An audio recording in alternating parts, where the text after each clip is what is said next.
The moment you truly understand who you are, the moment you recognize your divine nature, you realize that all limitations, all obstacles, all seeming barriers are nothing more than shadows cast by your own mind.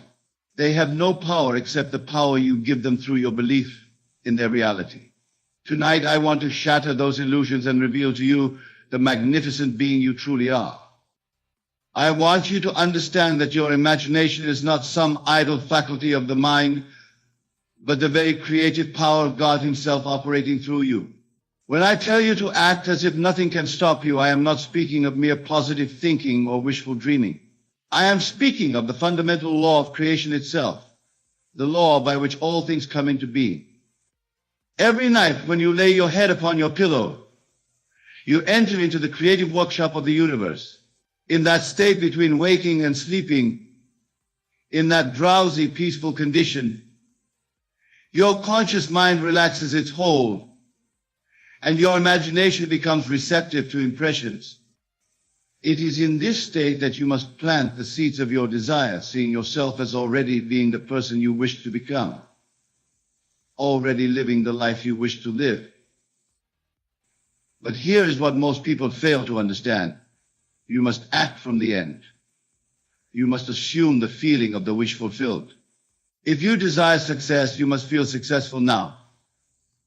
If you desire wealth, you must feel wealthy now. If you desire love, you must feel love now. Not tomorrow, not when circumstances change, but now, in this very moment. This is not pretense, my friends. This is not playing make-believe. This is recognizing the truth of your being. You are not a physical body with a soul. You are a soul expressing through a physical body. You are not limited by the circumstances you see around you. Those circumstances are the effects of your past states of consciousness. When you change your state, when you assume the feeling of your wish fulfilled, you set into motion forces that must, by law, bring about the corresponding changes in your world. Let me tell you of the farmer who plants his seed. Does he dig it up each day to see if it is growing? Does he doubt its eventual harvest? No, he plants the seed with confidence, knowing that nature's laws will work invisibly beneath the surface to bring forth the desired crop. He acts as if the harvest is certain, because he understands the law. In the same way, when you plant the seed of your desire in your imagination, when you feel it real and live from that assumption, you can act with the same confidence, knowing that the invisible forces of creation are working to bring your harvest into manifestation. But you must persist in your assumption. You must remain faithful to your vision even when the world seems to contradict it.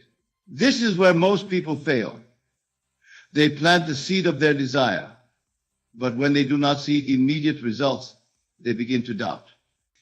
They look at their current circumstances and say, it's not working. They forget that there is always an interval of time between the planting and the harvest, between the assumption and the manifestation. During this interval, you must live as if your desire is already fulfilled. You must think from it, not merely think of it. When you think of your desire, you are still in the state of wanting it. But when you think from your desire, when you assume it is already yours, you are in the state of having it. This shift in consciousness, this movement from thinking of to thinking from, is the key to manifestation. I tell you tonight that nothing can stop you because there is nothing outside of you that has power over you. Every person, every circumstance, every situation in your world is there by your own appointment. You have called them forth through your states of consciousness. If you do not like what you see, you do not fight it or struggle against it. You simply change your state, assume a new feeling, live from a different assumption, and the world must conform to your new state of being. This is why the ancients spoke of God as I am. For I am is the name of God, and whatever you attach to I am, you become. If you say I am poor, you are poor. If you say I am sick, you are sick. If you say I am unloved, you are unloved. But if you say, I am prosperous, if you feel it real and live from that assumption, prosperity must come into your experience. If you say, I am healthy, and assume the feeling of perfect health, health must manifest in your body. If you say, I am loved, and feel the warmth of being cherished, love must find its way into your life. The secret lies not in the saying, but in the feeling. Words without feeling are empty. But when you combine the word with the feeling, when you say, I am, and feel of what you are claiming, you invoke the creative power of the universe itself. You are not asking God for these things, you are claiming them as God, for you and the Father are one. This is perhaps the most difficult concept for the human mind to accept. We have been taught to see ourselves as separate from the divine, as supplicants begging for favors from a distant deity. But the truth is far more magnificent. You are not separate from God. You are God expressing as you. The same creative power that formed the worlds is the power that beats your heart, breathes your breath, and dreams your dreams.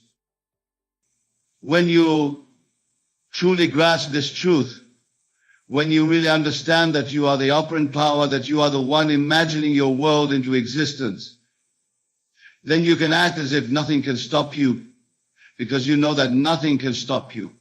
You are not at the mercy of circumstances. Circumstances are at the mercy of your imagination. But imagination must be disciplined. It must be directed. Most people let their imagination run while dwelling on their fears, their limitations, their past failures. They imagine the worst and then wonder why their lives are filled with difficulty and disappointment. They do not realize that they are the authors of their own experience, the script writers of their own drama. To act as if nothing can stop you, you must take control of your imagination. You must become selective about the thoughts you think, the feelings you feel, the mental images you entertain. Every thought is a seed. Every feeling is a creative force. Every mental image is a blueprint for manifestation. When you understand this, you become careful about what you allow into the garden of your mind. This is not about suppressing negative thoughts or pretending that challenges do not exist. This is about recognizing that your response to any situation is what gives it power in your life. Two people can face the same challenge and one will be destroyed by it, while the other will be strengthened. The difference is not in the challenge itself, but in the assumption each person holds about themselves and their ability to overcome. When you act as if nothing can stop you, you are not denying the existence of obstacles. You are declaring that no obstacle is greater than the creative power within you. You are affirming that every challenge is an opportunity to demonstrate your divine nature. Every setback is a set for a comeback. Every closed door is redirection toward a better path. The Bible tells us to walk by faith and not by sight. This means that you must learn to trust your inner vision more than your outer circumstances. Your outer world is always the reflection of your inner world. If you want to change what you see, you must first change what you feel. If you want different circumstances, you must first assume a different state of consciousness. This is why I emphasize the importance of living in the end.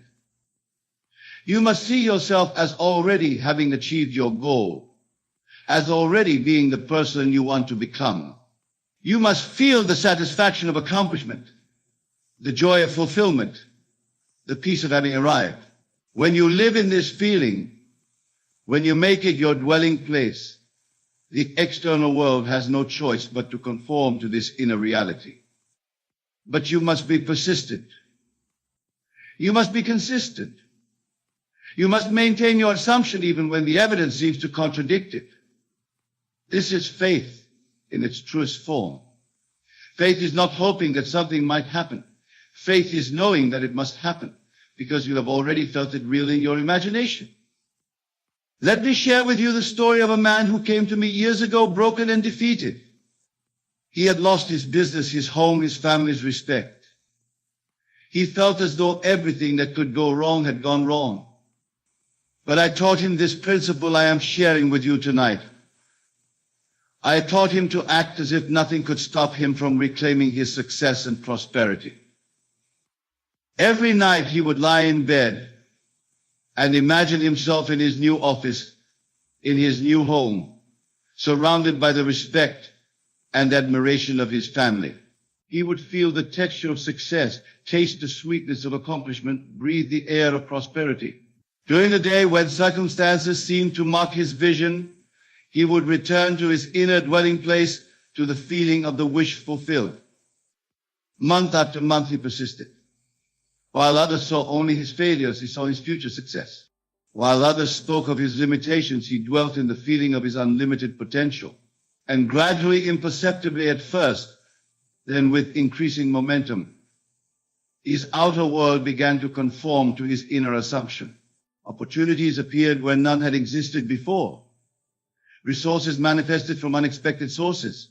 Within 2 years, he had not only regained everything he had lost, but had surpassed his previous level of success. This man understood what I am trying to convey to you tonight. He acted as if nothing could stop him, because he realized that nothing could stop him. He did not wait for evidence before believing. He believed first, and the evidence followed. This is the natural order of creation. First comes the assumption, the feeling, the inner knowing. Then comes the manifestation, the evidence, the outer confirmation. Most people have this backwards. They wait for the evidence before they will believe, but evidence is always the effect, never the cause. Belief is the cause, evidence is merely the shadow cast by belief. When you understand this principle, you realize that you are never a victim of circumstances. You are always the creator of your experience. Even in the most challenging situations, you maintain your power to choose your response, to assume a different state, to plant new seeds in the garden of your imagination. This does not mean that life will be without challenges. Challenges are part of the human experience, part of the process by which we grow and expand. But when you act as if nothing can stop you, challenges become opportunities rather than obstacles. They become the resistance training that strengthens your faith muscles, the contrast that clarifies your desires, the stepping stones that lead to higher levels of manifestation. The key is to never accept any undesirable condition as permanent. No matter how entrenched the situation may seem, no matter how long it has persisted, it can be changed through a change in consciousness. The same imagination that created the undesirable condition can create a desirable one. The same faith that brought the problem can bring the solution. But you must act from your desired state, not toward it. This distinction is crucial. When you act toward your desired state, you are affirming that you do not yet have it. You are living in the consciousness of lack, of wanting, of needing. But when you act from your desired state, you are affirming that you already have it. You are living in the consciousness of fulfillment, of gratitude, of completion. This shift in consciousness is not always easy. It requires discipline, practice, and a willingness to trust your inner vision above your outer circumstances. It requires you to be unmoved by the opinions of others, unchanged by the evidence of your senses, unshaken by the temporary delays in manifestation. But I tell you that this is the only way to live truly free, truly empowered, truly unlimited. When you learn to act as if nothing can stop you, you discover that nothing can stop you. When you learn to assume the feeling of your wish fulfilled, you discover that your wishes must be fulfilled. When you learn to live from the end, you discover that the end is always the beginning of something even greater. Your imagination is not subject to the laws of the physical world. In imagination, you can be anywhere, do anything, have everything. Time and space do not limit you. Past and future merge into an eternal now. What seems impossible becomes inevitable. What appears difficult becomes effortless. What looks distant becomes immediate. This is why the mystics throughout history have spoken of the power of inner vision. They understood that the real work of creation happens in consciousness, not in the external world. They knew that by changing their inner state, they could change their outer circumstances. They realized that the kingdom of heaven is within, and that from this inner kingdom, all outer kingdoms are ruled. Tonight, I invite you to claim your rightful place as the ruler of your own kingdom. I invite you to recognize your divine authority, your creative power, your unlimited potential. I invite you to stop seeing yourself as a victim of circumstances and start seeing yourself as the creator of circumstances. This transformation begins with a simple shift in assumption. Instead of saying, I hope things will get better, you say things are getting better. Instead of saying, I wish I could achieve my goals, you say, I am achieving my goals. Instead of saying, maybe someday I will be successful, you say, I am successful now. But remember, the words alone are not enough. You must feel the truth of what you are saying. You must live in the consciousness of what you are claiming. You must make these assumptions your dwelling place, your natural state of being. When doubts arise, and they will, do not fight them. Simply return to your assumption. Where evidence seems to contradict your vision, do not be discouraged. Remember that manifestation takes time, and that the invisible forces of creation are always working on your behalf. When others question your faith, do not be swayed. Your inner knowing is more reliable than their outer observations. The path of assumption requires great faith, but it also yields great rewards. Those who persist in this practice discover that they can indeed accomplish anything they set their mind to.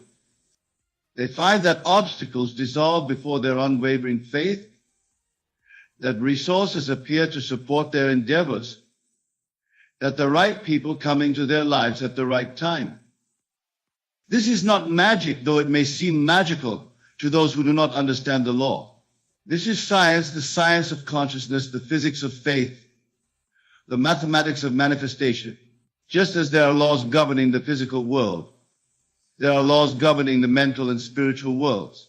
When you align yourself with these laws, when you work in harmony with them rather than against them, you discover that you are indeed unstoppable. Every great achievement in human history began as someone's assumption. Every invention, every discovery, every work of art, every social movement, every breakthrough in human understanding first existed in someone's imagination. The person who conceived it lived in the feeling of its fulfillment before it became a physical reality. The Wright brothers felt themselves flying before they ever left the ground. Edison felt the electric light illuminating the darkness before he invented the light bulb. Gandhi felt India's freedom before independence was won. Each of these individuals acted as if nothing could stop them from realizing their vision, and their persistence in this assumption ultimately brought their visions into manifestation. You have the same power they had. You have the same creative ability, the same divine nature, the same unlimited potential. The only difference between you and those who have achieved great things is their willingness to live in the assumption of success, while the evidence still contradicted it. This is your invitation to join the ranks of those who have dared to dream impossible dreams and then lived as if dreams were already real. This is your call to step into the fullness of your divine nature, to claim your inheritance as a child of the Most High, to act with the authority that is rightfully yours. As we near the end of our time together tonight, I want to leave you with this final truth. You are not here by accident. You are not a random collection of atoms wandering aimlessly through space. You are a unique expression of the divine creative principle, endowed with the power to imagine and the ability to make your imaginations real. The challenges you face are not punishments. They are opportunities to demonstrate your divine nature. The desires you feel are not selfish wants. They are the divine seeking to express itself through you. The dreams you dream are not idle fantasies. They are previews of your future reality. When you leave here tonight, I want you to go forth with a new understanding of who you are and what you are capable of. I want you to act as if nothing can stop you, because nothing can stop you when you are aligned with the creative power of the universe. Plant the seeds of your desires in the fertile soil of your imagination. Water them with feeling, nurture them with faith, protect them with persistence. Ignore the voices that say it cannot be done. Dismiss the evidence that seems to contradict your vision. Persevere through the period of germination when nothing seems to be happening. Your harvest is assured. Your success is inevitable. Your dreams are already yours in the realm of imagination. And from that realm, they must and will find their way into your physical experience. Act as if this is true, for it is true. Live as if nothing can stop you, for nothing can stop you. Assume the feeling of your wish fulfilled, for in feeling it fulfilled, you make it so. The time for limitation is over. The time for excuses has passed. The time for playing small has ended. This is your time to rise, to claim your power, to step into the magnificence of your true being. This is your time to act as if nothing can stop you, for indeed nothing can.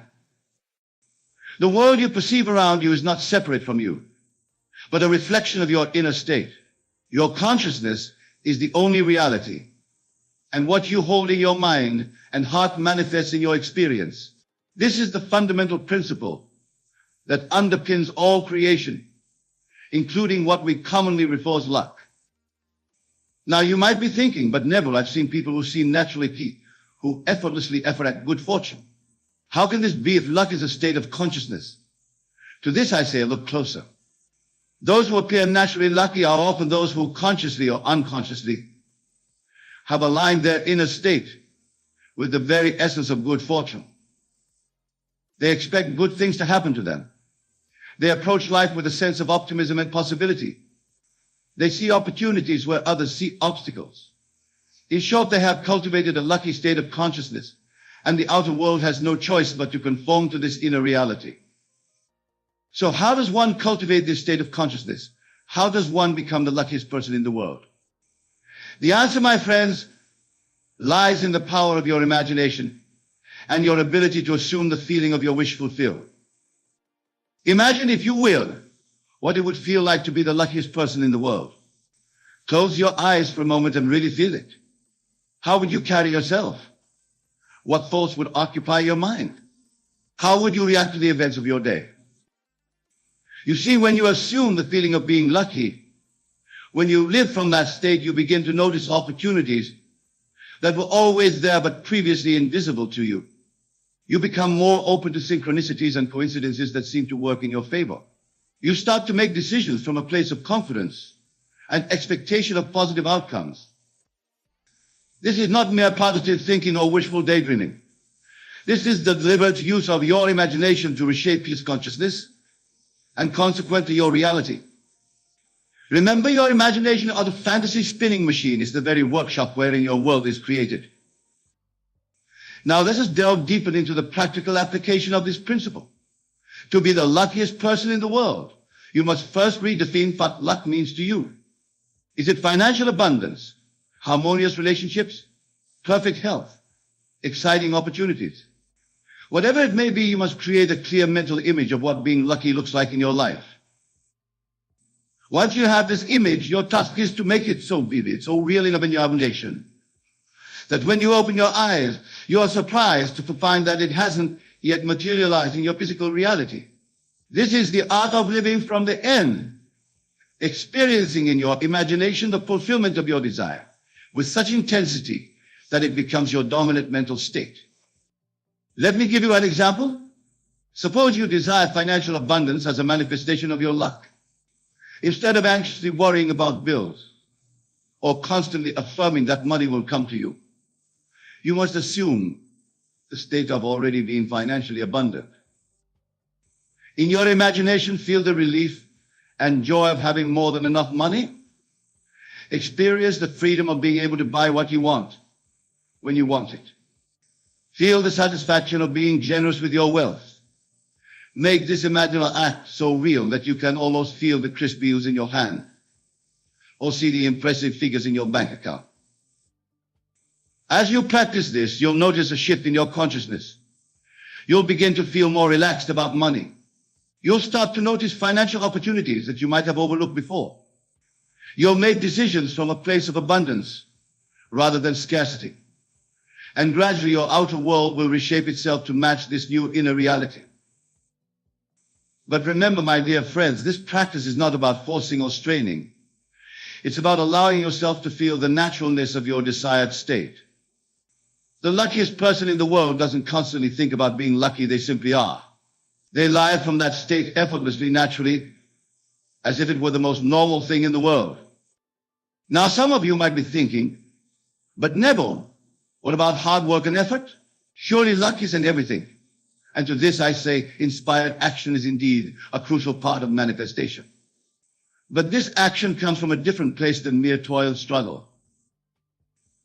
When you truly embody the state of being the luckiest person in the world, you'll find yourself naturally inspired to take actions that align with this state.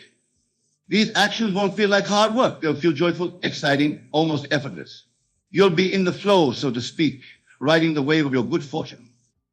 This is the difference between working hard to become lucky and taking inspired action because you are lucky.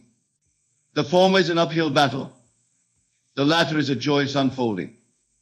Choose the latter, my friends, and watch as the universe conspires to support your every move. Now let us address a common misconception about luck. Many believe that to be lucky means to have everything go your way all the time. But this is not the case. The truly lucky person is not one who never faces challenges, but one who sees every experience, whether perceived as positive or negative, as an opportunity for growth and advancement. In fact, what others might call bad luck often turns out to be a blessing in disguise for the person who knows themselves to be inherently lucky. They trust in the perfect unfolding of their life, knowing that every experience is bringing them closer to the full realization of their desires. This trust, this unshakable faith in your own good fortune, is a crucial aspect of being the luckiest person in the world. It allows you to remain calm and centered, even in the face of apparent setbacks. It gives you the confidence to take risks and seize opportunities that others might shy away from. But how does one cultivate this trust? Through persistent assumption of your desired state. By continuously living from the end, experiencing in your imagination the reality of being the luckiest person in the flight club, you build an unshakable conviction in your good fortune. This conviction becomes your dominant state, coloring all your perceptions and experiences. You begin to luck everywhere, not because external circumstances have changed, but because you have changed. Your consciousness has shifted, and the outer world has no choice but to reflect this shift. Now, my friends, I want to address something that often comes up when we discuss the idea of creating our own luck. Some ask, if we create our own reality, does that mean those who experience misfortune are to blame for their circumstances? This is a nuanced question that requires a compassionate understanding. While it's true that our dominant states of consciousness shape our experiences, we are not always consciously aware of all our beliefs and assumptions, especially deeply ingrained in our subconscious mind.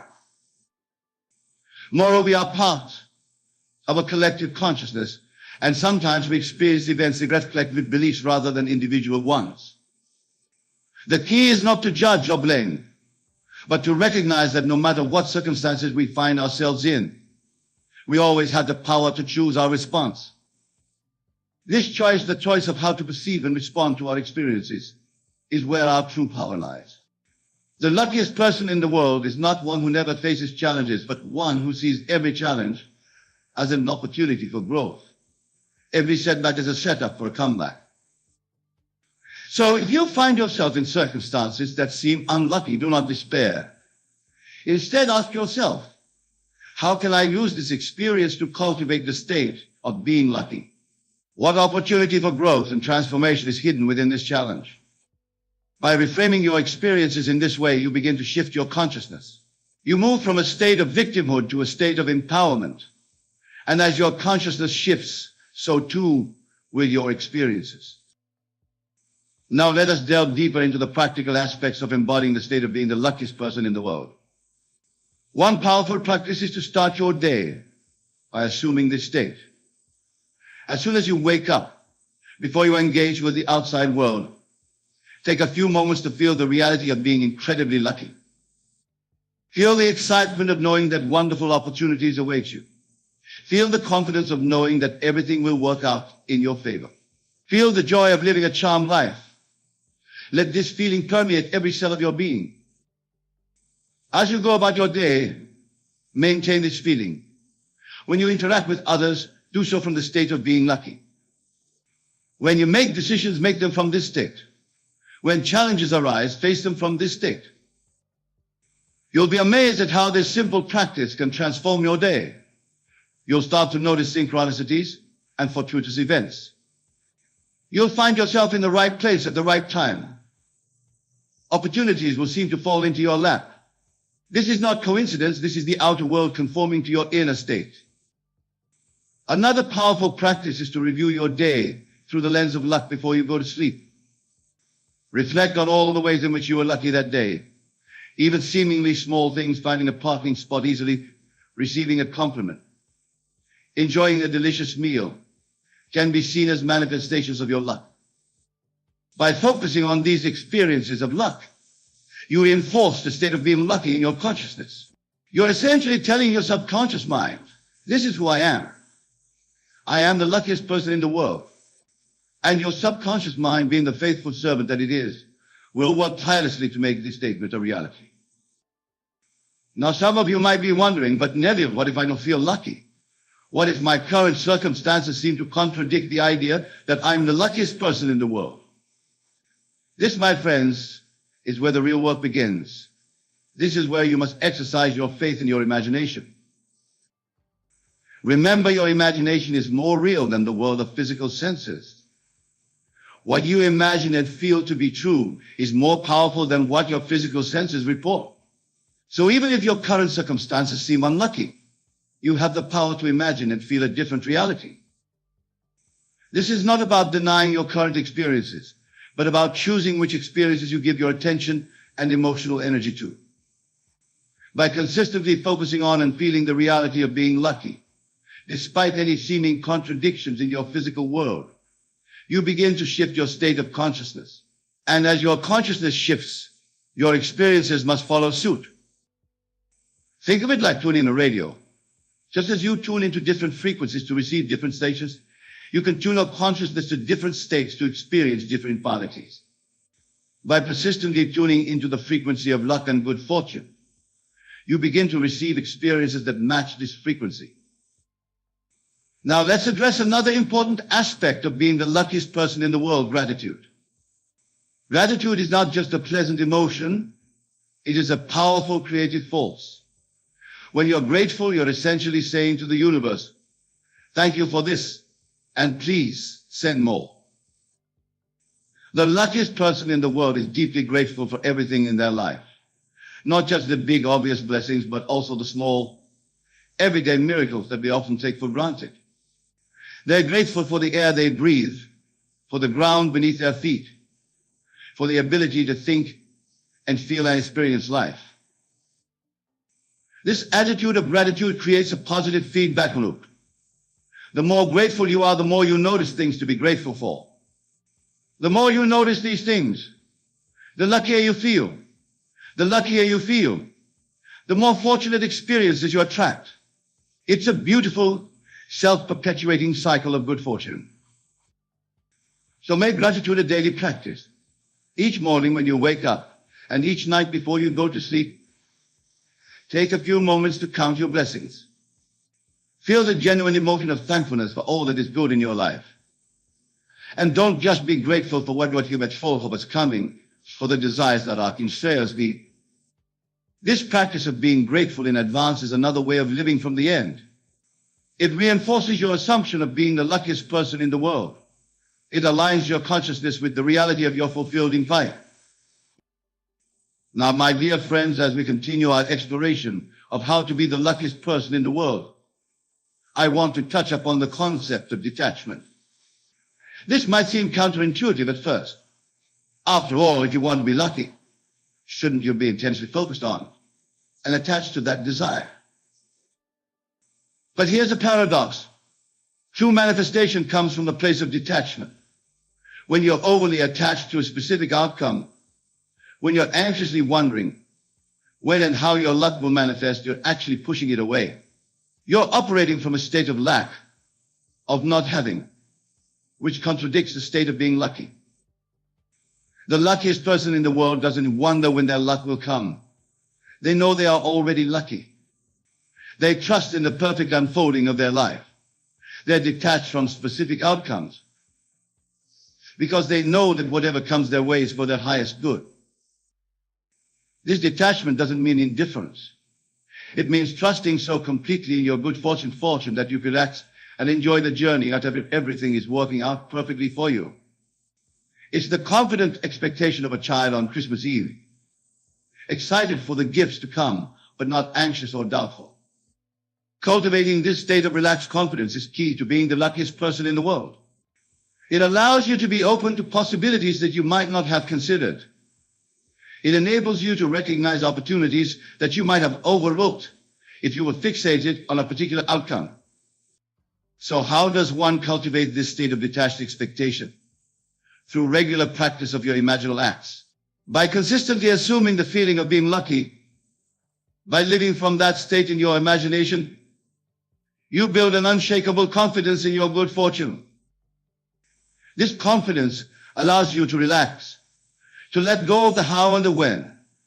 You know that your luck is assured, so you can release the anxiety and the need to control. And ironically, it's in this state of relaxed allowing that your luck often manifests most powerfully. Now let's discuss another crucial aspect of being the luckiest person in the world, your self-concept. Your self-concept is the collection of beliefs you hold about yourself. It's your idea of who you are. And it's this self-concept that determines the experiences you allow into your life. If deep down you believe you're unlucky or undeserving of good fortune, you'll subconsciously block or sabotage lucky experiences. On the other hand, if you truly see yourself as lucky, as deserving of good things, you'll naturally attract and those fortunate experiences into your life. So a key part of becoming the luckiest person in the world is revising your self-concept. You must see yourself as inherently lucky, as someone for whom things always work out well. This isn't about arrogance or entitlement. It's about aligning your self-concept with the truth of your divine nature. Remember, you are a creative being, made in the image of the divine creator. You are inherently worthy of all good things. Life is your birthright. When you truly internalize this understanding, when you make it a part of your self-concept, you naturally become a magnet for good fortune. One powerful way to revise your self-concept is through the use of I am statements. These are not mere affirmations to be repeated mindlessly. They are declarations of your true nature to be felt and embodied. Try this, close your eyes and say to yourself, I am the luckiest person in the world. Say it not as something you hope to be true, but as a statement of fact. Feel the truth of it in every cell of your body. Let it resonate in your very being. As you practice this, you may notice resistance coming up. Old beliefs of unworthiness or bad luck might surface. Don't fight these thoughts. Simply observe them, thank them for their past service, and gently return to your I am statement. Remember, what you resist persists, but what you embrace and integrate loses its power over you. Now, my friends, I want to address a question that often arises when we discuss creating our own luck. Some ask, if I focus on being lucky, am I being selfish? Shouldn't I be more concerned with helping others? To this, I say, becoming the luckiest person in the world is the most selfless thing you can do. When you embody this state of good fortune, when you live from this consciousness, you naturally uplift everyone around you. Think about it when you're feeling lucky. When everything is going well for you, aren't you more generous, more kind, more patient with others? Don't you have more to give, both materially and energetically? Your good fortune overflows and touches the lives of everyone you encounter. Moreover, by demonstrating that it's possible to create your own luck, you inspire others to do the same. You become a living example of the potential that exists within each of us to shape our reality. In this way, your personal transformation becomes a catalyst for collective evolution. So never feel guilty about focusing on your own good fortune. Know that as you elevate yourself, you elevate the world. As you become luckier, you create a field of lucky possibilities for others to step into. Now let's explore another important aspect of being the luckiest person in the world, the concept of divine timing. Often when people try to manifest luck or good fortune, they become impatient. They want everything to happen immediately. And when it doesn't, they lose faith. But the truly lucky person understands and trusts in divine timing. They know that everything happens at the perfect moment, even if that moment isn't always clear to their human understanding. This trust in divine timing comes from a deep knowing that the universe is always working in your favor. It's the understanding that sometimes what seems a delay or a detour is actually the universe setting up the perfect conditions for your desire to manifest in the best possible way. When you trust in divine timing, you release the anxiety and frustration that comes from trying to force things to happen on your timeline. So you allow yourself to relax into the perfect unfolding of your good fortune. And ironically, it's often when you release this need for immediate results that things start manifesting more quickly and easily. So how does one cultivate this trust in divine timing? Through persistence in your assumption. By consistently living from the state of being the luckiest person in the world. Regardless of appearances, you build an unshakable faith in the perfect unfolding of your life. This persistence doesn't mean constantly thinking about being lucky or obsessing over when your luck will manifest. It means maintaining the feeling of being lucky, the state of consciousness of someone whose life is charmed, even as you go about your daily activities. It's like planting a seed. Once you plant the seed, you don't dig it up every day to check if it's growing. You trust in the natural process of growth. You continue to water it and provide the right conditions, knowing that in due time it will sprout and flourish. Similarly, once you plant the seed of being the luckiest person in the world in your consciousness, you must have faith in the process. Continue to nurture it with your attention and emotion, but release the anxiety about when or how it will fully manifest. Now, my dear friends, as we near the end of our discussion, I want to emphasize the things of taking inspired action. While the inner work of imagination and assumption is crucial, it must be paired with outer action for full manifestation of your luck. However, this action comes from a different place than conventional goal setting or striving. It comes from a place of alignment with your assumed state of being the luckiest person in the world. When you truly live from this state, you'll find yourself naturally inspired to take actions that align with your good fortune. These inspired actions often feel effortless and joyful. They may not always make logical sense to your rational being, but they will feel right way on a deeper level. Trust these inspirations. Act on them promptly and decisively. Remember, you're not taking action to make yourself lucky. You're taking action because, as the luckiest person in the world, this is simply what you would naturally do. This subtle shift in perspective makes up the difference. As we conclude, I want to remind you of the immense power you hold within you. You are not at the mercy of chance or circumstance. You are the creator of your reality, the author of your fortune. Your focus, your imagination, your assumptions shape the world you experience. Choose wisely what you give your attention to. Cultivate thoughts and feelings that align with being the luckiest person in the world. Live from that state, assuming the feeling of your wish to practice gratitude, revive your self-concept, trust in divine timing, and take inspired action. And above all, persist in your assumption. Persist in your faith. Persist in your faith to are indeed the luckiest person in the world. For remember, your consciousness is the only reality, and you are that consciousness. You are the operant power in your life. You are the source of your own good fortune. Embrace this truth, live from this understanding, and watch as your life transforms in wonderful and unexpected ways. Go forth now, not as seekers of luck, but as embodiments of it. Not as hopeful dreamers, but as conscious creators of your own life. For you are the power, you are the luck. You are the divine expression of vision itself. Thank you for your attention, my friends. May your journey of becoming the luckiest person in the world be filled with joy, wonder, and the continual unfolding of your infinite potential. Have you ever noticed that life feels lighter, more magical when you truly let go?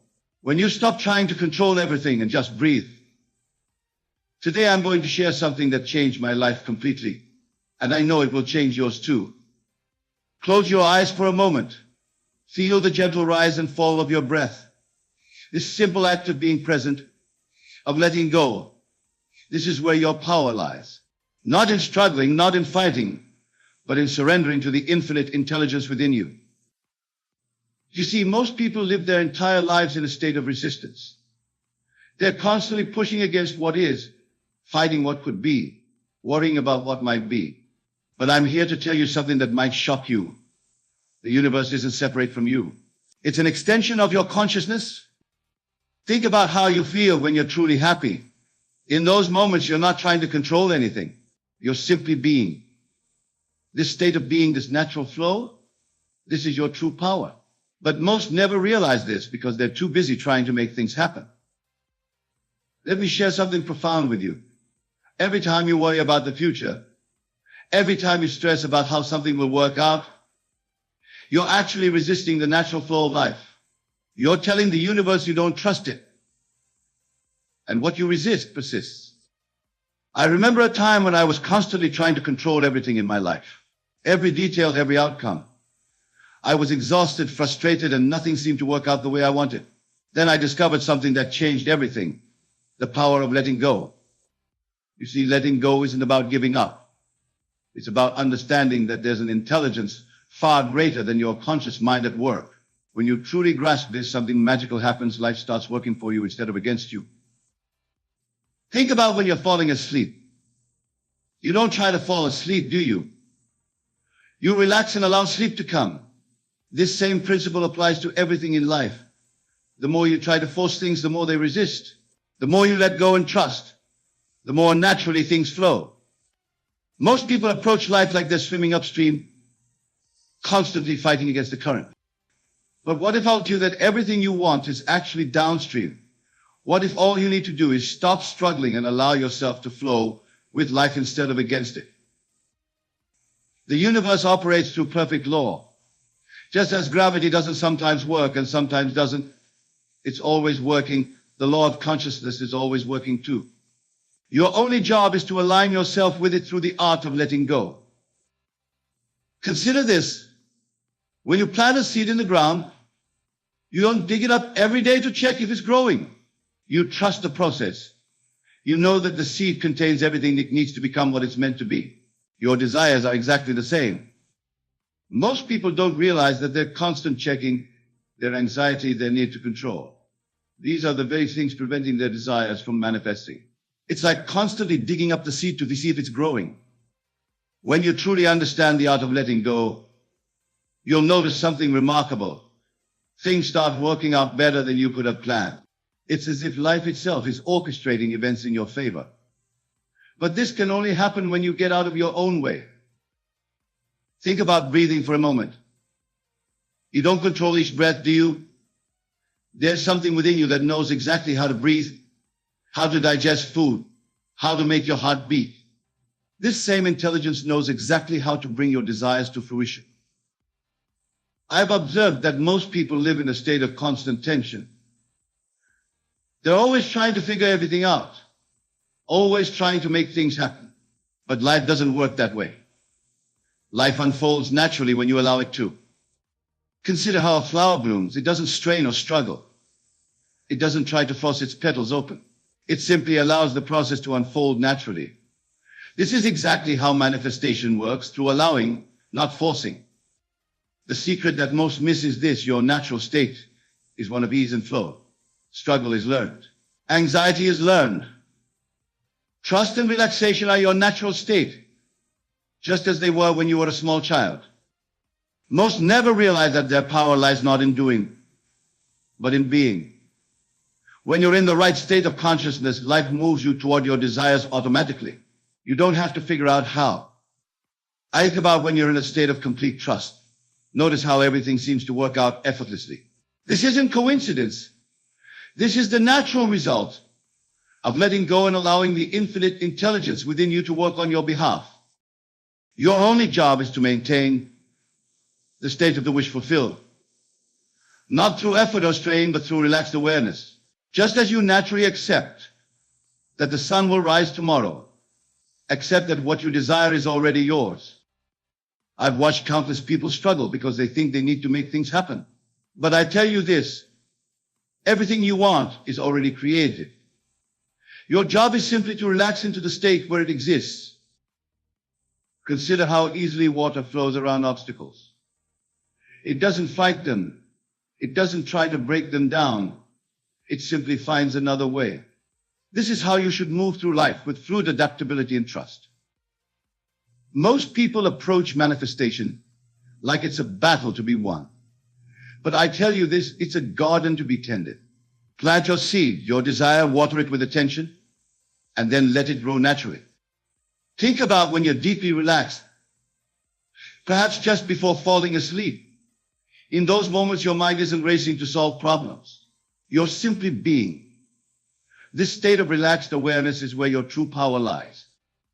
Most never understand that their anxiety about outcomes is actually creating resistance to those very outcomes. It's like trying to drive with one foot on the gas and one on the brake. Release the brake of worry and watch how naturally things begin to flow. I've witnessed remarkable transformations when people finally grasp this truth, that their only job is to maintain the feeling of the wish fulfilled, not through effort or strain, but through relaxed, natural knowing. Consider how effortlessly your heart beats, how naturally your lungs breathe, how perfectly your body maintains its temperature. This same intelligence knows exactly how to bring your desires into reality. Trust it. The secret that transforms lives is this: your external world must conform to your internal state. But this doesn't happen through force. It happens through surrender, through letting go of the how and trusting in the perfect law. Think about times when things worked out perfectly without your intervention. Remember that feeling of pleasant surprise? That's what happens when you get out of your own way and allow life to work for you. Most people live in a state of constant mental chatter, always trying to figure everything out. But I tell you this, your intellectual mind is not equipped to orchestrate the infinite details required to manifest your desires. Let go and trust. Consider how naturally a river flows to the ocean. It doesn't stress about the path. It doesn't worry about obstacles. It simply flows, knowing it will reach its destination. This is how you should live, in complete trust of the process. Your power lies in your ability to feel the reality of your desire now, while completely letting go of how it will manifest. The how is not your concern. Your only concern is maintaining the state of having already received. I've observed that those who manifest most easily are those who understand that letting go isn't giving up. It's surrendering to a higher intelligence that knows far better than their conscious mind how to bring about their desires. Think about when you're truly in the flow of something you love. Time disappears, worry vanishes, and everything seems to happen perfectly. This state of flow is your natural state. The more you trust, the more you experience it. Most never realize that their power lies in their ability to be still. Not a physical stillness, but a mental stillness. When your mind is still, when you're truly at peace with where you are, that's when magic happens. Consider how a seed becomes a tree. It doesn't happen through force or struggle. It happens through a natural unfolding, a perfect sequence of events that the seed doesn't need to control or understand. Think about how naturally you trust that night will turn to day. You don't lie awake wondering if the sun will rise. This same level of natural trust must be applied to everything you desire. It's not blind faith. It's understanding the law. Most people live in a state of constant seeking, always looking for their desire to manifest. But this very state of seeking implies that what you want is absent. The secret is to live as if you already have what you desire. I've watched people struggle for years because they keep trying to control the process. But when they finally let go, when they truly surrender to the perfect law within them, everything begins to shift effortlessly. Consider how easily you accept your own reflection in a mirror. There's no doubt, no questioning. This same level of natural acceptance must be applied to your desired state. Feel it as real as your reflection. The secret that changes everything is this: your consciousness is the only reality. Everything else is an effect, a shadow of your state. But most people spend their lives trying to change the shadow instead of changing the state that cast it. Think about when you're completely absorbed in something you love. You're not trying to make anything happen. You're simply being. This state of pure being, free from anxiety and effort, is where true creation occurs. Most never realize that their power lies in their ability to be still and know. Not intellectual knowing, but a deep, unshakable knowing that transcends logic and external evidence. Consider how naturally water takes the shape of its container. Your consciousness is like water. It takes the shape of whatever state you pour it into. Choose your state wisely, for it will manifest in your world. Your external reality is nothing more than your internal state pushed out. But this doesn't mean you need to force changes. It means you need to relax into the state where what you desire already exists. I've observed that those who manifest most easily are those who understand that letting go isn't a passive state. It's an active trust in the perfect law. They know that what they desire is already theirs in consciousness. Think about how you feel when you're completely at peace. There's no struggle, no effort, no trying to make things happen. This state of peace is actually your most powerful creative state. Most people approach their desires like they're reaching for something far away. But I tell you this, your desire isn't out there somewhere. It's a state of consciousness that you must occupy now. Consider how naturally you accept that spring follows winter. You don't worry about it. You don't try to make it happen. This same natural acceptance must be applied to the fulfillment of your desires. Think about the feeling of complete certainty you have about simple facts, like knowing your own name. That same level of certainty, that same absence of doubt, must be applied to your desires, not through force, but through understanding. Most people live in constant anticipation, always waiting for their desire to manifest. But this state of waiting keeps pushing the manifestation into an endless future. The secret is to live as if it's already done. I've witnessed the most remarkable transformations when people finally grasp that their power lies not in doing, but in being. When they stop trying to make things happen and start allowing things to unfold naturally. Consider how effortlessly you fall asleep when you're truly tired. You don't force it, you allow it. This same principle applies to manifestation. The more you try to force it, the more it eludes you. The more you allow, the more naturally it comes. The secret that most miss is this: your imagination isn't showing you possibilities. It's showing you realities that already exist in consciousness. Your job is simply to occupy the state where your desire exists. Think about how you feel when you remember something that actually happened. There's a certain solidity to it, a realness. Your desired state must feel just as solid, just as real, just as unquestionable. Most never realize that their power lies in their ability to feel the reality of their desire more intensely than they feel current circumstances. When you master this, manifestation becomes automatic. Consider how naturally you accept the changing of seasons. You don't resist it, you don't doubt it. This same natural acceptance must be applied to the unfolding of your desires. Your consciousness is like a signal you're constantly broadcasting to the universe. The clearer the signal, meaning the more stable your state, the faster the manifestation. But clarity comes through relaxation, not effort. I've observed that those who manifest most easily are those who understand that circumstances don't create state. State creates circumstances. They lie from the end, feeling it real now. Think about how you feel when you're absolutely certain about something. You don't try to make it true, you know it's true. This is the feeling state that manifests instantly. Most people approach manifestation like it's something they need to figure out. But I tell you this, it's already figured out. Your only job is to occupy the state where what you desire already exists. Consider how naturally you accept your own existence. You don't question it, you don't doubt it. This same level of unquestionable acceptance must be applied to your desired state. Think about how easily you accept that your reflection in a mirror is yours. There's no doubt, no questioning. This same natural acceptance must be applied to your desires. They are as much yours as your reflection. Most people live in a state of constant comparison, always measuring where they are against where they want to be. But this very act of comparison keeps them stuck in the state of wanting.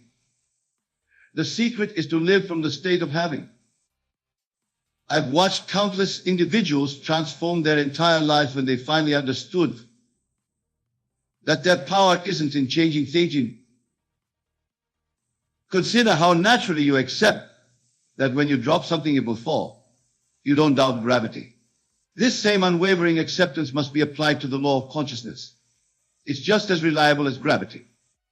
The secret that changes everything is this: your external world has no choice but to reflect your inner state. It's not personal, it's law. Just as a mirror must reflect what stands before it, your world must reflect your consciousness. Think about how you feel when you're completely immersed in doing something you love. Time disappears, worry vanishes, and you're simply being. This pure state of being is where true creative power lies. Most never realize that every moment of discomfort is actually a call to shift states.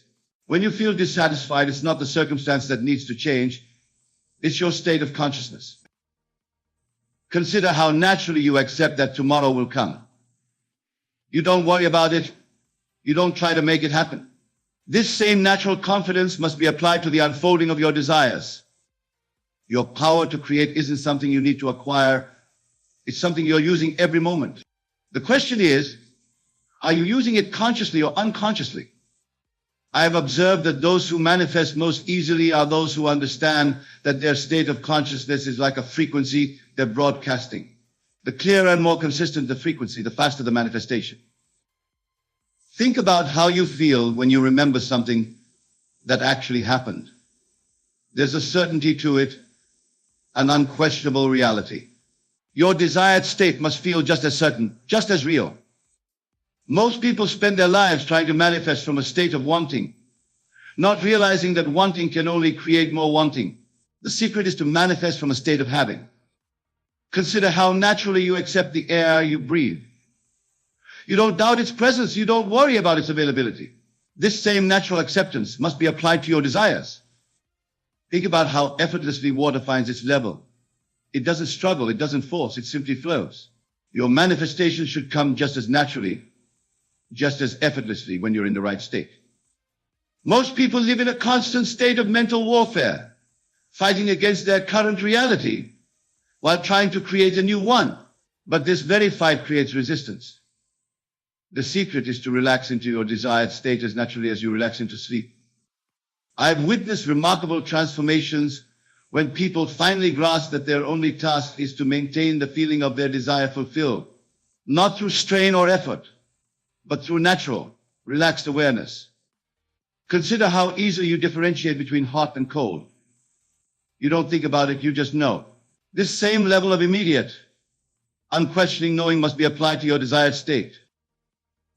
The secret that most never realize is this: your imagination isn't showing you fantasies, it's showing you realities that already exist in consciousness. When you truly grasp this, manifestation becomes instantaneous. Think about how naturally you accept that your heart will keep beating. You don't worry about it, you don't try to control it. This same level of natural trust must be applied to the manifestation of your desires. Most never understand that their power lies not in what they do, but in the state from which they do it. The same action taken from different states produces entirely different results. Consider how easily you recognize your own voice. There's no doubt, no questioning. Your desired state must feel just as familiar, just as undeniably yours. Your external world is nothing but your internal state made visible. But this doesn't mean you need to fight against current circumstances. Simply occupy the state where what you desire already exists. I've observed that those who manifest most easily are those who understand that circumstances are shadows. And you can't fight a shadow. You can only change the object casting it, your state of consciousness. Think about how naturally you accept the ground beneath your feet. You don't question whether it will support you. This same unquestioning trust must be applied to the law of consciousness. Most people approach manifestation like it's a battle to be won. But I tell you this, it's a state to be occupied. When you occupy the right state, everything else adjusts automatically. Consider how easily you know whether you're happy or sad. You don't need to think about it. You just know. This same immediate knowing must be applied to your desired state. Think about how naturally you accept that after every night comes day. This isn't hope or wishful thinking, it's knowing. Your desired state must feel just as certain, just as inevitable. Most people live in constant mental turmoil, always torn between what is and what could be. But this very division keeps them stuck. The secret is to be single-minded in your consciousness of the desired state. I've watched countless lives transform when people finally understand that their power lies not in changing things on the outside, but in changing the state from which they view everything. Consider how easily you know your own name. There's no doubt, no questioning, no need for evidence. Your desired state must feel just as natural, just as undeniably yours. The secret that changes everything is this. Your consciousness is like a radio signal you're constantly broadcasting. The universe has no choice but to respond to your frequency. But most people keep changing stations. Think about how naturally you accept that spring follows winter. You don't worry about it. You don't try to make it happen. This same natural acceptance must be applied to the unfolding of your desires. Most never realize that their power lies in their ability to be still. Not physical stillness, but mental stillness. When your mind is truly still, truly at peace with your desired state, that's when magic happens. Consider how effortlessly you recognize your own reflection. You don't need to convince yourself it's you. You just know. This same level of natural recognition must be applied to your desired state. Your external reality is nothing but your internal state projected outward. But this projection isn't something you need to force. It happens automatically when you maintain the right state. I've observed that those who manifest most easily are those who understand that their job isn't to make things happen, but to occupy the state where things have already happened. Think about how naturally you accept that water is wet. You don't question it, you don't doubt it. This same unquestioning acceptance must be applied to your desired state. Most people spend their lives trying to bridge the gap between where they are and where they want to be. But I tell you this, there is no gap except in consciousness. Consider how easily you know whether you're awake or asleep. This knowing isn't something you achieve, it's something you experience. Your desired state must be experienced just as naturally. Think about how naturally you accept that your eyes see color. You don't question it, you don't try to make it happen. This same natural acceptance must be applied to your manifestations. Most people live in a state of constant seeking, always looking outside themselves for evidence of their desires. But this very act of seeking implies absence. The secret is to live from the state of fulfillment. I've witnessed the most profound transformations when people finally grasp that their only responsibility is to maintain the feeling tone of their desire fulfilled, not through force, but through relaxed awareness. Consider how effortlessly you know whether you're hungry or full. There's no debate, no questioning. Your desired state must feel just as undeniable, just as real to your consciousness. The secret that most miss is this. Your imagination isn't simply showing you possibilities. It's showing you realities that already exist in consciousness. Your job is to occupy these realities through feeling. Think about how naturally you accept that ice is cold. You don't need proof, you don't question it. This same level of natural knowing must be applied to your desired state. Most never understand that their power lies not in what they do, but in the state from which they do it. The same action taken from different states produces entirely different results. Consider how easily you recognize your favorite song. The moment you hear it, you know it. Your desired state must be just as instantly recognizable to your consciousness. Your consciousness is like the soil in which all seeds of possibility grow. But most people keep digging up their seeds to check if they're growing, not realizing that this very act prevents growth. I've observed that those who manifest most easily are those who understand that circumstances don't create consciousness. Consciousness creates circumstances. Think about how naturally you accept that fire is hot. There's no doubt, no need for proof. Your desired state must feel just as undeniably real. Most people approach manifestation like it's something they need to achieve. But I tell you, this is something you need to allow. It's already done in consciousness. Consider how effortlessly you know whether you're comfortable or uncomfortable. This immediate knowing must be applied to your desired state. It's not something you figure out, it's something you feel. Let me tell you a great secret. Your consciousness is the only reality. When you say, I am anxious, I am lost, I am stressed, or I am unhappy, you are not describing unchangeable facts about your being. Instead, you are choosing and animating these states through your wonderful human imagination.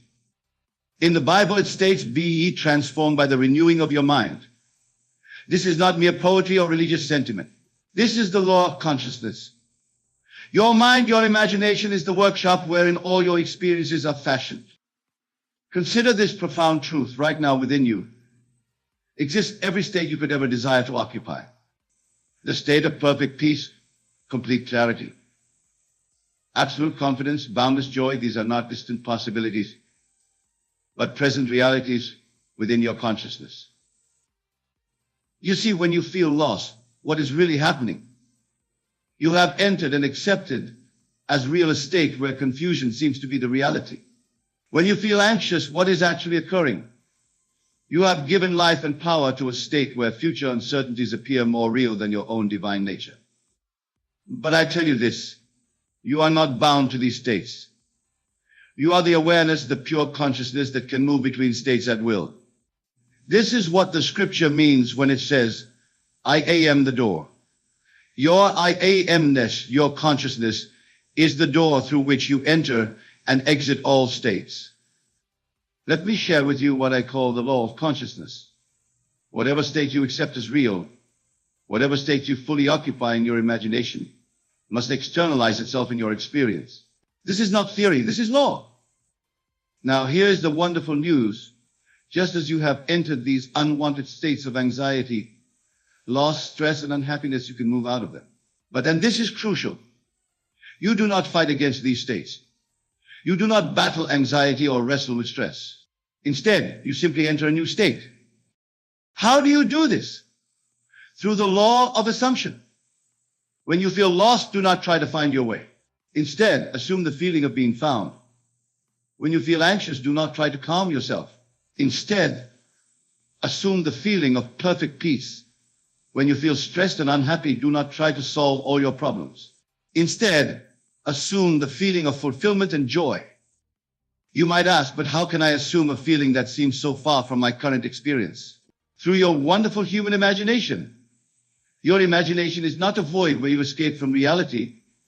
It is the very substance of reality itself. Consider what the scripture means when it says the kingdom of heaven is within you. This kingdom is your imagination, and it contains all possible states. Right now within you exists a state of perfect peace, complete clarity, absolute confidence, and boundless joy. Let me share with you a practical application. Tonight, as you lay in your bed, assume the feeling of the wish fulfilled. Feel what it would feel like to be completely at peace. Don't just think about it, feel it. Feel the relief, the clarity, the joy that would be yours if you were already the person you wish to be. Here is the secret. You must persist in this new assumption. You must live from it, not for it. This is what the Bible means when it says, walk by faith, not by sight. You must be faithful to your assumption regardless of what your senses dictate. When you wake tomorrow morning, your old state might try to reclaim you. This is natural. But remember, you are not your states. You are the awareness that can choose which state to occupy. Choose again. Choose the state of peace, of clarity, of joy. Let me tell you about the law of reversibility. Just as feeling anxious creates anxious substances, feeling peaceful creates peaceful circumstances.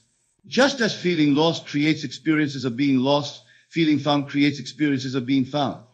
The law works both ways with mathematical precision. But remember, you must give the new state time to externalize itself. The seed must have time to grow. This is what patience means in the Bible. It's not about waiting for something outside of you to change. It's about remaining faithful to your new assumption until it bears fruit in your experience. Here's another powerful truth. Your outer world is nothing more than your inner world pushed out. Every feeling of anxiety, every sensation of being lost, every experience of stress, these are all your inner assumptions made visible. Change the inner, and the outer must change. Let me share with you a technique I call revision. At the end of each day, before you sleep, revise any moment where you felt lost, anxious, or unhappy. In your imagination, replay these scenes as you would have wished them to be. Feel the peace, the clarity, the joy you would have felt had things been different. This is not mere fantasy or wishful thinking. This is the actual transformation of consciousness. Remember, consciousness is the only reality. When you change it, you change everything. Now let me share with you another profound dimension of this truth. Some of you might say, but Neville, my problems are real. My anxiety has real causes. My stress comes from real circumstances. I tell you this, the only reality is consciousness. What you call real is simply what you have accepted as real in consciousness. Consider this deeply. Two people can face the same external circumstance and respond completely differently. One feels anxious, the other peaceful. One feels lost, the other confident. What's the difference? Not the circumstance, but the state of consciousness they are occupying. This brings us to another powerful principle. The state of consciousness from which you view a problem determines how that problem appears to you. View it from the state of anxiety, and it appears threatening. View it from the state of peace, and it appears manageable or even beneficial. Let me share with you what I call the ladder technique. Before you sleep tonight, imagine climbing a ladder. But this is not a physical ladder, it is a ladder of consciousness. Each rung represents a higher state. As you climb in your imagination, feel yourself moving from anxiety to peace, from being lost to being found, from stress to ease, from unhappiness to joy. You see, when you climb this ladder in your imagination, you are actually ascending to higher states of consciousness. And remember the law, whatever state you occupy must externalize itself in your experience. Here is another powerful technique I call the state of the wish fulfilled. Before you sleep tonight, ask yourself this question. How would I feel if I were already living in perfect peace? How would I feel if I were completely clear about my path? How would I feel if all stress had dissolved into ease? Then, and this is crucial, don't just think about these feelings. Enter them. Occupy them. Make them more real in your imagination than your current state. For remember, your imagination is not something separate from reality. It is the very substance of reality itself. In the Bible, it is written, before they call, I will answer. This is not about some external deity. This is about the law of consciousness. The state you seek already exists within you. Before you even ask for peace, the state of peace is already present within your consciousness. Before you seek clarity, the state of perfect clarity already exists within you. Now, let me share with you what I call the law of identical harvest. Whatever state you plant in consciousness must bear fruit after its own kind. Plant anxiety and you harvest anxious circumstances. Plant peace and you harvest peaceful circumstances. This is not theory, this is law. But remember, between the planting and the harvest, there is a period of gestation. Just as a seed must have time to grow beneath the earth before it breaks through to visibility, your new assumption must have time to grow in the invisible realm of consciousness before it appears in your visible world. During this time, your senses might deny your new assumption. The world might present evidence contrary to your chosen state. This is the time for faith, not faith in something external, but faith in the law of consciousness itself. Consider this deeply. Every time you say, I am, you are performing a creative act. When you say, I am anxious, you are not describing your eternal nature. You are entering and giving life to the state of anxiety. When you say, I am lost, you are not stating an unchangeable fact. You are choosing and animating the state of being lost. Therefore, watch your I am statements with the utmost care. They are the most powerful creative forces in your universe. Instead of saying, I am anxious, declare I am peaceful. Instead of saying, I am lost, declare I am divinely guided. Instead of saying, I am stressed, declare I am at ease. Let me share with you another powerful practice I call the consciousness of the solution. Instead of focusing on the problem, the anxiety, the feeling of being lost, the stress, assume the consciousness of one for whom these problems have already been solved. How would you feel if anxiety were no longer part of your experience? How would you walk, talk, and interact with others if you were living in perfect peace? How would you approach your daily activities if you were completely clear about your path? These are not idle questions, they are creative acts. By assuming these feelings, by living from them, you are actually bringing them into manifestation. Remember the words, all things are possible to him that believeth. But what must you believe in? Not in things or circumstances, but in states of consciousness. You must believe in the reality of the state you wish to occupy. Let me share with you another profound truth about states of consciousness. Consider this deeply. When you experience anxiety, stress, or feelings of being lost, you are not experiencing your true self. You are experiencing a state that you have temporarily occupied. In the Bible it states, put off the old man with his deeds. The old man represents these states of anxiety, stress, and confusion that you have worn like a garment. But just as you can remove a garment, you can put off these states. Let me share with you what I call the magnetic law of consciousness. Whatever state you predominantly occupy becomes a magnet, attracting experiences that correspond to that state. When you occupy the state of anxiety, you magnetize anxious experiences. When you occupy the state of peace, you magnetize peaceful experiences. This is why it's crucial to understand that your work is not to change things in the outer world. Your work is to change your state of consciousness. For when you change your state, the outer world must transform to reflect your new state. Consider what happens when you enter a dark room and turn on the light. You don't fight the darkness. You don't argue with it. You don't try to push it out. You simply introduce light, and the darkness vanishes of its own accord. This is exactly how you move from states of anxiety, stress, and confusion to states of peace, ease, and clarity. Let me share with you another powerful technique I call the consciousness of the end. Instead of focusing on how to get out of your current state, assume the consciousness of already being in your desired state. Feel the relief, the peace, the clarity that would be yours if you were already there. You see, most people try to change their state by working from their current state. This is like trying to lift yourself up by pulling on your own bootstraps. Instead, you must assume the state you desire to be in and work from that state. In the scripture, it is written, the Father and I are one. This Father is not some external being.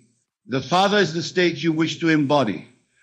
When you say, I am peaceful, you are declaring your oneness with the state of peace. When you say, I am clear, you are claiming your unity with the state of clarity. Let me share with you what I call the law of divine indifference. Once you have fully occupied a new state in your imagination, become indifferent to how it will manifest in the outer world. Your only task is to remain faithful to your new state. This is what the Bible means when it says, having done all, stand.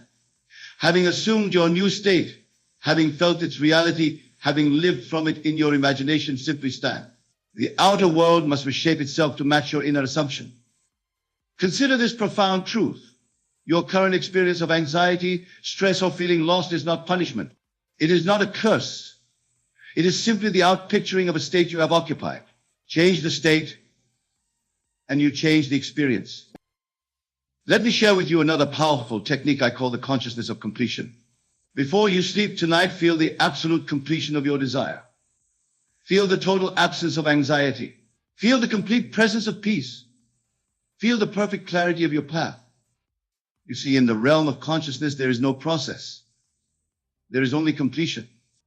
You don't become peaceful. You enter the state where peace already exists. You don't become clear. You enter the state where clarity already is. This is what the scripture means when it says, it is finished. In consciousness, it is already finished. Your task is not to make it happen, but to enter the state where it has already happened. Let me share with you what I call the law of assumption. Whatever you assume to be true, whatever you accept as real in your consciousness, must externalize itself in your experience. This is not theory, this is law. But remember, your assumption must be complete. You can't assume peace while holding on to anxiety. You can't assume clarity while maintaining confusion. Your assumption must be total, complete, absolute. Consider this when you go to sleep at night. You don't try to sleep. You don't struggle to sleep. You simply assume the state of sleep, and sleep comes naturally. This is how all state shifts occur, not through struggle, but through complete assumption. Let me share with you another powerful principle I call the law of persistent assumption. Your new state must be maintained until it becomes your natural state. Just as a plant needs consistent watering to grow, your new assumption needs consistent attention to manifest. This is what the Bible means when it says pray without ceasing. Prayer is not begging or pleading. Prayer is the feeling of the wish fulfilled. To pray without ceasing means to maintain the feeling of your wish fulfilled until it becomes your reality. Consider what happens when you move to a new home. At first it feels strange, unfamiliar. But as you persist in living there, it becomes natural, familiar, home. This is exactly how you establish yourself in a new state of consciousness. Let me share with you another profound dimension of this truth. When you feel anxious, stressed, or lost, you are actually in a perfect position to practice what I call the law of opposite assumption. Instead of accepting these feelings as reality, use them as signals to assume their opposite. Consider what the scripture means when it says, "In everything give thanks." This is not about being grateful for anxiety or stress.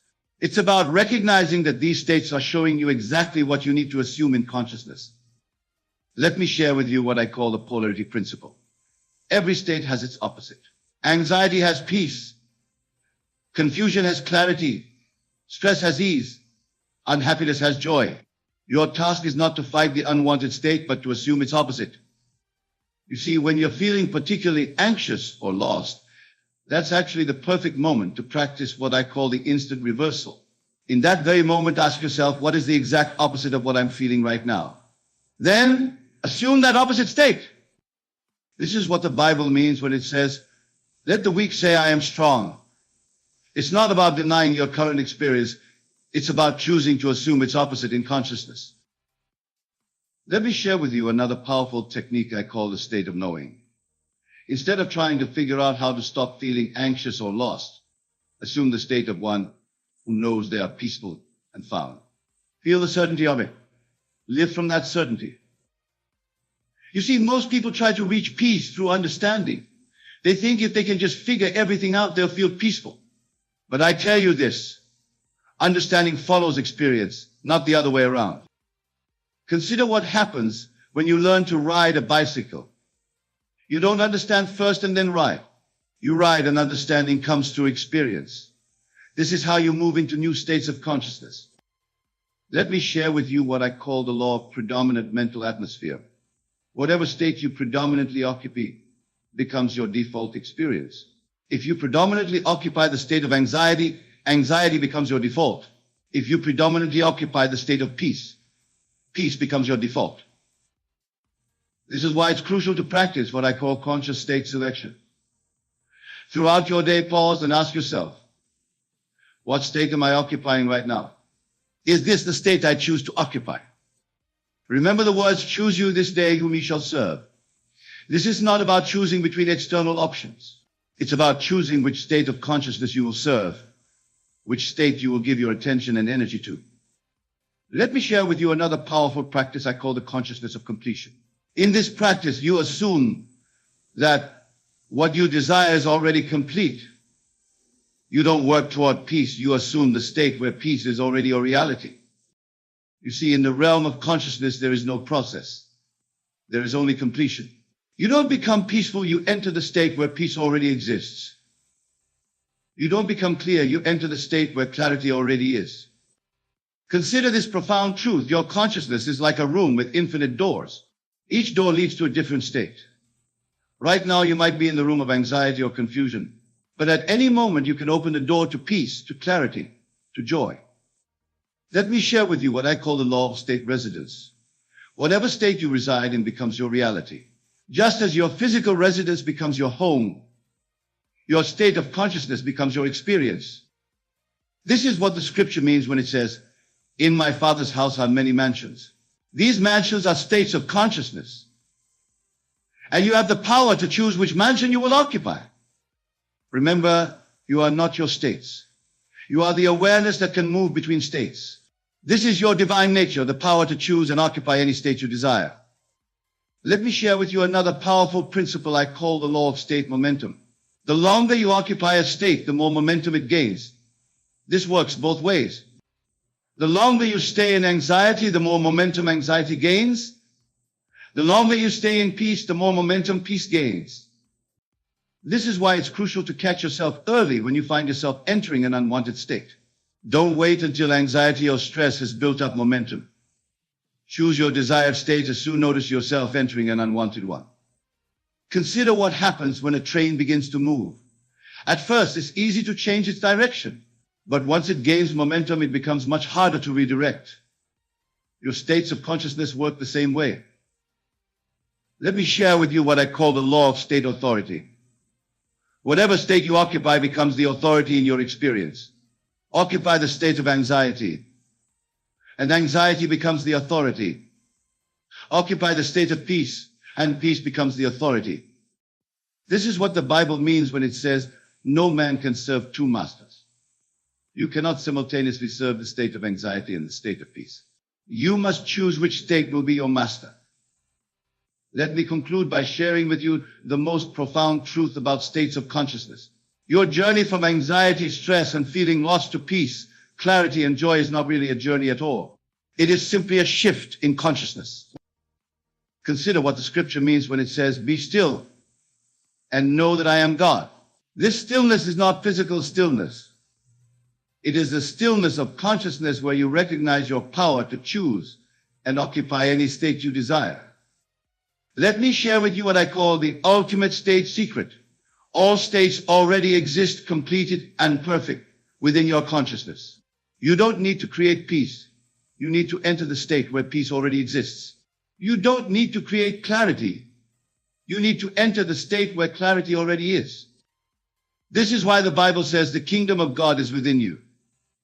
All states, all possibilities, all experiences exist now within your consciousness. Your work is not to create them, but to enter them through the power of assumption. Consider this final technique I call the state of divine indifference. Once you have fully assumed your desired state, become completely indifferent to how it will manifest in the outer world. Your only task is to remain faithful to your assumption. You see, anxiety, stress, and feeling lost are not punishments. They are not curses. They are simply states you have temporarily occupied. And just as you have entered these states, you can move out of them. Let me share with you what I call the law of conscious choice. At every moment, you have the power to choose which state you will occupy. This choice is your divine right, your divine power, your divine nature. Remember, you are not seeking something outside yourself. You are simply choosing which room in your own consciousness you will occupy. Will you occupy the room of anxiety? Or will you move into the room of peace? Will you dwell in the state of being lost? Or will you enter the state of divine guidance? The choice is always yours. The power is always within you. The time is always now. This is the end of all seeking. This is the end of all struggle. This is the revelation of your true power, the power to choose and occupy any state you desire. Let me leave you with this final truth. You are not your anxiety. You are not your stress. You are not your feeling of being lost. You are the pure awareness that can choose which state to occupy. Choose wisely. Choose consciously. Choosely. For in this moment, this eternal now, lies all the power you will ever need to move from any state you don't want to any state you do want. Remember, the state you seek is not distant. It is not future. It is not somewhere else. It is here now within your own consciousness, waiting for you to enter and occupy it. So tonight, as you lay your head upon your pillow, make your choice. Choose to enter the state of peace, of clarity, of joy. Feel its reality. Accept its truth. Live from its completion. For when you do this, when you fully assume the state of your desire, Everything in your world must rearrange itself to match your assumption. This is the law. This is the truth. This is the way. The time for seeking is over. The time for assuming is now. Enter the state of your desire and watch as your outer world transforms to match your inner assumption. For this is the promise, this is the law, this is the truth. What you assume, you become. What you occupy in consciousness, you experience in reality. What you choose as your state becomes your world. Choose now. Choose wisely. Choose faith. And watch as your world transforms to match your shots. For this is the end of anxiety, the end of stress, the end of feeling lost. This is the beginning of peace, the dawn of clarity, the emergence of joy. This is your moment. This is your power. This is your truth. Use it well.